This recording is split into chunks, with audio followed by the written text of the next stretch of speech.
Welcome to my channel, or welcome back to my channel. My name is Sarah Lindsay, and I'm here today exposing the biggest myths in the photography industry. Things that hold photographers back, waste money, and are unnecessary stressors in your business. Whether you're new to photography or a seasoned pro, you've probably heard some of these before. So let's set the record straight. Myth number 1. You need the latest, greatest, most expensive gear to be a good photographer. And that's just not true. When I first started my business, I started with a hand-me-down camera. It was not the newest model. It was maybe even 5 years old at that point. I think it was a Nikon D3000. Not the best camera in the world, but you know what? I was able to take that and build my skill. Skill is much more important than your gear. A great photographer can take stunning images with an entry-level camera. So instead of spending a ton of money on the latest, greatest DSLR camera or mirrorless camera, I want you to focus on getting a camera that fits within your budget, a decent camera, and then focus on building your skills to get better at your craft. Focus on your composure, your angles, your lighting. If you're photographing people, focus on your posing and how you interact with them. And then once you build that skill and once you start bringing in money into your photography business, then you can think about investing in a high-end camera. When I first started as a photographer, like I said, I photographed on a hand-me-down used Nikon D3000. It got me through a lot. Then I eventually upgraded to a Nikon D5000 something, which was great. And then I was able to upgrade even more. But guess what? All of my cameras have been secondhand. I don't feel the need, and it's not necessary to spend your hard-earned dollars on a brand spanking new camera. This is my current camera, a Nikon D850. At the time, it was the top of the line DSLR camera for Nikon. But I bought it secondhand. I let somebody else pay full retail price, and then that way I can get a discount. It was like maybe a year old at that point when I bought it. So definitely save your pennies, go with used or secondhand, and you'll thank me later. So now that we've saved our money with buying a secondhand camera, where should we actually invest our money? In gear. Well, as they say, glass is more important than the camera itself. Invest in good lenses. And to be honest, you don't even need that many lenses. I use 2 mostly. I have 4, but I use 2 of them. So whatever you're going to photograph, decide what's going to be best for that. If you're photographing portraits, maybe an 85mm is what you need. Even a 50mm is great. A 50mm, honestly, is like kind of an all-around great lens, especially if you're trying out photographing new things and you're not sure where you're going to land. For portraits, I also use my 35mm lens. I use this more for a full body shot. But again, 50mm lens, this little guy could replace these 2 if you wanted to. Now, we could get into the weeds and the details of how this one looks different than this one with the bokeh and the compression and all of that stuff. But when you're first starting out, I don't want you to worry about that. I want you to worry about other things. Like we said, lighting, composure, angles, and then, only then, should you look at upgrading your lenses based on what you're going to photograph. Other things that you should invest in before you invest in an expensive camera would be education. It is so important to learn as much as you can. As much as you can, because that will help you grow your craft, your art, and your business. And let's be honest, most photographers who start a business don't make it long term. And that's unfortunate. So invest in that education. Learn how to take stunning photos. Learn how to run a successful business. Once you've done that, then you can buy all the fun stuff. And then one of the other things that you could invest in, however, I don't think that this is really necessary in the beginning, but let's say, for example, you wanted to photograph in studio. You might want to invest in a light or two. I would probably stop there. I probably wouldn't go 3 or 4, maybe 2 lights, maybe a reflector or something like that. Maybe a V flat would be really nice. But honestly, like, you can do a lot with 1 light. So use that, perfect the 1 light look, and then maybe decide if you want to upgrade and get 2 lights or 3 lights. Myth number 2 is that you have to offer cheap sessions in order to get clients. I know from experience that this is absolutely not true. In fact, having cheap sessions is only going to lead to burnout.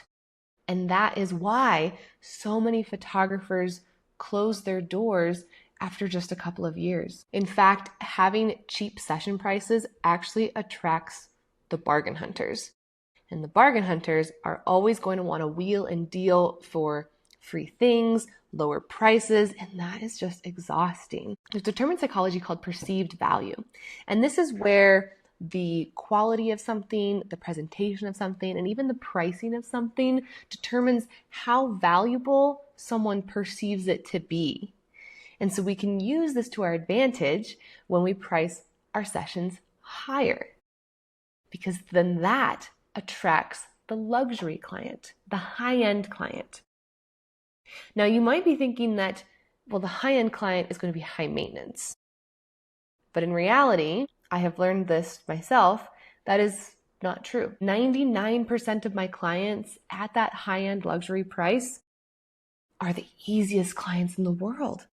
Because at that price, they perceive it to be valuable. They perceive it to be good. They perceive me to be an authority in photography. And so therefore they trust me. And they'll let me do what I want, have creative freedom over their portrait session. And they're not going to try and haggle me on price. Now, if you're just starting out, I would suggest starting at a lower session fee just so you can get clients. We just need to get clients to build that skill, to build that confidence as a photographer, and then start raising your prices little by little. However, I will caution you, don't stay at the low session price for too long because you'll get burnt out. And then don't stay at the mid-level price for too long as well, because that attracts this kind of weird middle ground client that when I was at the mid-level pricing, I hated it. It was awful because they had money, right? Like, my clients were driving the fancy cars, Mercedes. They had the $1 million houses, but they were also cheap. They didn't want to spend a lot of money on something that they didn't value, like photography. So once you've built up your clientele, once you've built up your skill, raise those prices. But you're going to need to back it up with value, with high touch, high luxury, servicing those clients to the best of your ability. Now, if you're interested in this, I do have another video on this. You can click somewhere in one of these corners to find it, and I encourage you to watch that. Myth number 3 is that a preset can fix anything. And that's not true, because you can't take a crappy photo and then place a preset on it and turn it into something great. And I will also caution you against buying presets, because that preset works for that photographer in the way that they shoot with their settings and that lighting. It's not always going to work for you. When I first started out, I did buy presets, and no matter what I did, when I would slap that preset on a photo, it looked terrible. It looked terrible. The client's skin was orange, or like it was too hazy looking, and it didn't work out. So I encourage you, again, to invest in education, to really learn your editing, and then you can make your own preset and you can make it look exactly how you want. Don't give somebody else your hard-earned money when the preset isn't even going to look good on your photos. And if you're going to have a luxury high-end photography business, it's really important to learn how to do the high-end editing, because clients are going to expect that. Now, When you get to that point, you can outsource to an editor. That is an option. I have done that before, and it worked out really well because then I didn't have to worry about editing, my least favorite part of my business, and I could focus more on getting more clients and getting more money in the door. Myth number 4 is that you need a large social media following in order to be successful. And again, not true. There are so many photographers who have little to no social media following and they are successful. And then on top of that, the algorithm is constantly changing and it's exhausting to try and keep up with. I don't know which hashtags to use or how many hashtags to use. At first, it was only a handful, then it was 30 hashtags. Then they wanted us to be really specific. Then you should be broad with your hashtags. They're changing up the algorithm all the time. And now it's leaning towards a more pay to play type format where you have to pay for advertising to even get your photos in front of the right eyeballs. And to me, I don't feel like that's really fair for a small business, especially when every dollar counts. Instead, you should focus on quality over quantity. And by that, I mean focus on quality leads, like referrals from past clients. You can also increase your SEO on your website so that way you show higher in the Google rankings. And then also in-person networking. I know it can be scary. I know talking face to face about yourself and your business and meeting new people can be scary. However, think about it this way.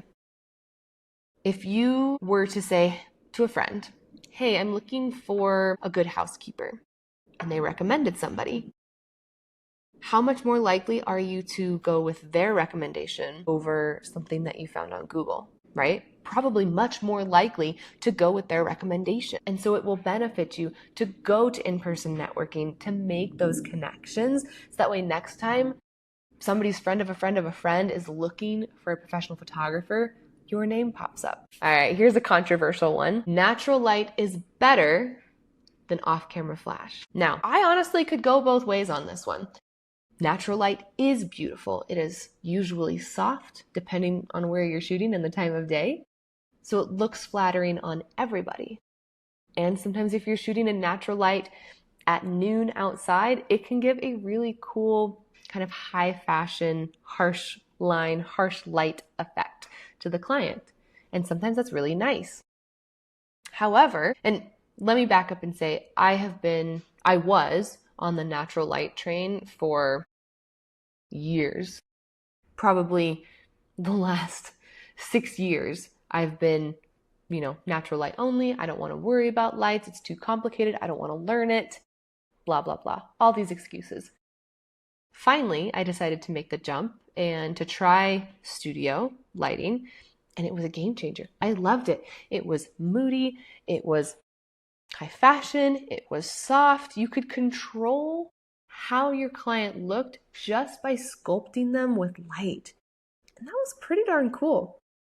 And then I take a light or two outside to shoot with a client, and I can, again, totally control my light using the sun as a second light. So I would say if you're just starting out, don't worry about studio lighting. Don't worry about off-camera flash. Just focus on using natural light to your advantage. Once you build up those skills, once you build up your business, then jump in to lighting, because it can get kind of expensive when you start looking at, the lights, the soft boxes, the modifiers, the stands, all of that stuff. So I would say start simple and then build upon that. Myth number 6 is that photographers should just give away digital images because that's what the client wants. When in fact, I think it should be the complete opposite. If you're a good business owner, you know to price your most highly valued, highly sought after product at the highest price point, right? Or at least a high price point. And so that's what I do with my digital images. If you don't know, I do what's called in-person sales, or IPS. And so the client pays for a session fee and then they purchase everything else additionally on top of that, including digital images, albums, artwork, etc. So I price my digital images at $250. And I know some photographers who price them even higher or only give digital images once an artwork piece is purchased. And so this is because it's a really sought after item. Everybody wants the digital images to post on social media or to print themselves. And so I'm going to create a higher barrier to entry for that. So that way, if they do want it, they do have to pay a price that makes it worth it for me. Now, the best part is I'm already creating those digital images. I'm already editing them. So it's no extra work for me on top of that. But if I were to price my digital images at $25 each, I wouldn't make any money, because when you really break down the price versus time, it's not worth it. And on top of that, that's such a cheap price that the client is only going to buy the digital image, and then they're not going to buy anything else. They're just going to stick with that and walk away. And if there's anything I've learned from in-person sales, it's that people want an album. They want to walk through their hallway and see their beautiful photos hanging on the wall. They want to. They just don't know that full-service photographers exist. When they do find you and you are a full-service photographer, selling prints and albums and high-end products increases your revenue like crazy. It is so worth it. Myth number 7. Just buy my course and you'll make 6 figures too. I mean, could I roll my eyes any louder? Success does not happen overnight. It will not happen, in my opinion, from one course. You're going to have to invest in that education, both on the photography side and on the business side. And the truth of the matter is, most successful photographers, actually, probably all professional photographers that are successful, spent years honing their skills and building their business. Anything worth having is not going to happen overnight. But success comes to those who work hard and are consistent and are driven. So, which myths did you disagree with? Which myths have you fallen for? I know I've definitely fallen for some of them. Or did I miss any myths? Let me know in the comments, and I'll see you in the next video. And don't forget to like and subscribe. It takes 5 seconds, and it does really help out the channel. It allows me to make more education for you.